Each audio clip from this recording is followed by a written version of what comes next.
I just want to see how fast can I drive from Tallahassee, Florida to Miami, Florida.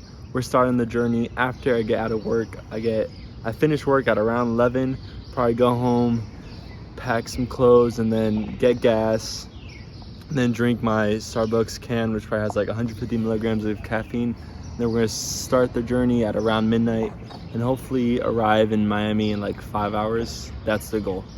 I wonder if I could do it. And yeah, I just want to document the 7.9% year-over-year inflation and those insane, luxurious gas prices.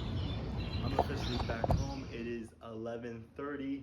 All of our things are packed up. That's my girlfriend's suitcase. And some of my clothes are here. Got to take this bag. Right to our southeast, there's like a decent moderate rain thunderstorm, so we're gonna have to pass through that for like an hour, probably slowing down that part of the trip by like 20%, let's say. And then once we get through that, it's clear skies all the way. A cold front is coming through, and it's gonna bring like 40-degree morning here in Tallahassee, but I'm probably not gonna feel it. So that's kind of the last shot of winter. Gonna miss it, but that's okay. And time to get gas. I still feel pretty wired from work because because all socializing and all like just the rush of cleaning. I always feel like awake after work, so I don't think I'm gonna take any caffeine. We'll see if that hurts me later. And then when we get to Miami, I get to show you a brand new Tesla supercharger. Even though I'm about to go to a gas station, there's a brand new Tesla supercharger that popped up like a couple months ago. That's like around 2 miles away from my house. That was never there before. So it's cool how like Miami is still growing even though I'm not there. And especially construction to like the western side of where I live. All those apartment complexes and houses are starting to sprout up. The cheapest gas station in the city, the one outside Walmart, that has gas for $4.11 is closed. Unlike a Tesla supercharger at this time. Now at a Shell, putting $4.20 price per gallon into our 18-gallon Nissan Altima. I wonder if we have to fill up one more time. It's crazy how gas used to be like around $2 because no one was traveling during COVID, and then they kept the supply the same throughout that until now. They got to raise the supply. But if you're Shell, would you? When your stock price is doing this? All right, it is 12:15 right now. I-10 is like right there. So as soon as we put in gas, I'm gonna start the timer and we'll see how long it's gonna take us to get to the greater Miami suburban area. And if I could stay awake. It's 12:18 and we're now on our way. It's literally 2:19 in the middle of nowhere on I-75. And there's actually traffic. This is surprising. And so far averaging 87 miles per hour. I'm on the turnpike right now. It's 3:10. I'm for sure gonna stop at the next service station because I'm starting to feel a little drowsy and I need to fill up on gas because Apple Maps says I have more miles to go than miles estimated on the car. We're like halfway through now, so just pushing now. The Tesla superchargers are right there. Going inside to pee. I probably would get a coffee, but there's no way Dunkin's open. 4:42 this time. Going to take a picture with it. Dropped off my girlfriend, and I wanted to show you where the brand new Tesla supercharger is, the one that's like right next to my house, and we could talk about my road trip from Tallahassee to Miami during the night.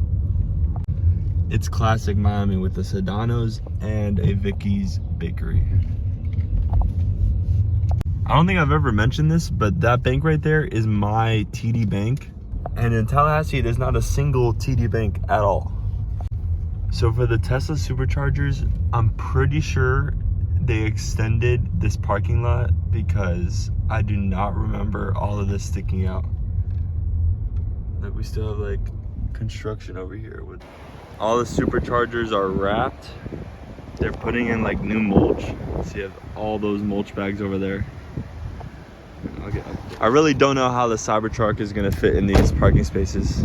They're really small, but I guess somehow Tesla has a plan. Oh, if I just had one of these signs brand new.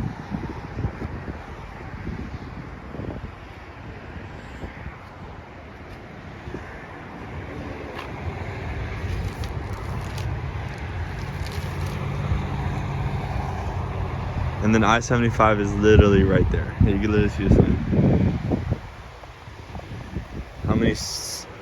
How many stalls? 2, 4, 6, 8, 12 stall supercharger station. With Tesla installing these, it really truly shows, just like in person, how they're expanding the entire network. And I just wonder how long until the whole under 6-hour road trip that I just did can be done fully autonomous with me in the back of my Model Y in a mattress, fully level 5, the car pulling up to a supercharger, charging itself with that like snake charger, and me not doing anything. I get like 6 hours of sleep, and then somehow I just arrive in Miami just like that. And I have that much trust in the vehicle. 10 years away, 15, full self-driving is on its way.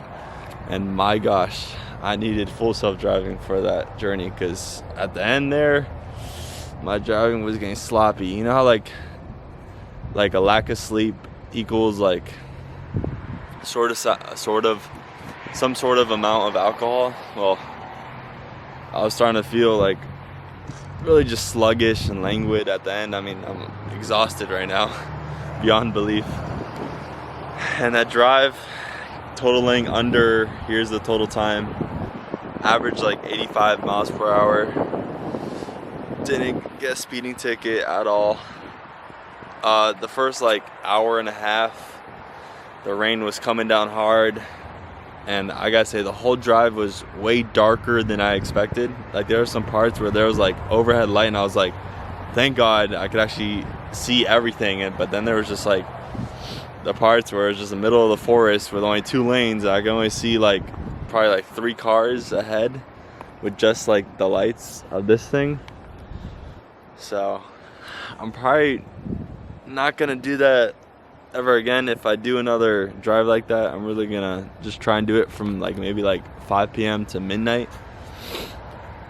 But I mean, honestly, that's probably like the worst time to disrupt your whole entire schedule. Like leave at midnight or 12:18 exactly when we like started after we put in the gas, and then arrive here like early 6 something. And that's including like the stop we had where I peed and we got gas. But we made it to Miami. For like the first hour I was like talking with my girlfriend, and then the next hour I was listening to Hamilton, and then like towards the end I was listening to the Mr. Beast Joe Rogan podcast. Trying my best to pay attention.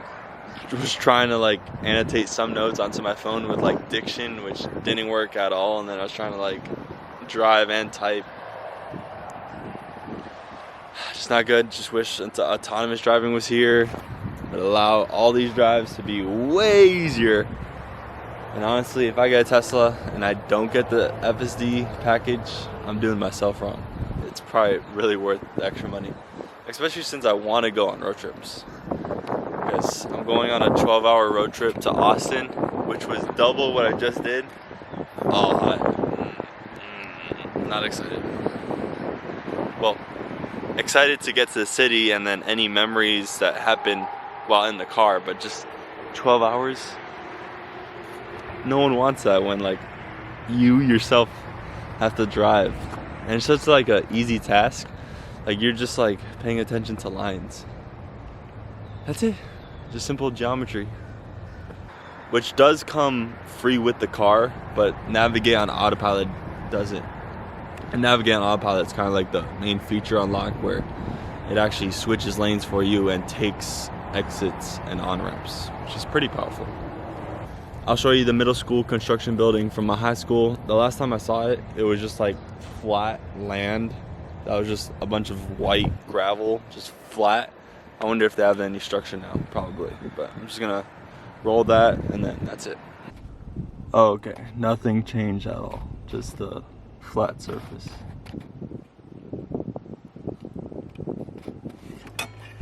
The scope of high school to a big, large college like FSU is grand. Like, the distance from my house to my high school is like the size of the whole entire FSU campus. And just the amount of students, the amount of estudiantes. Sheesh.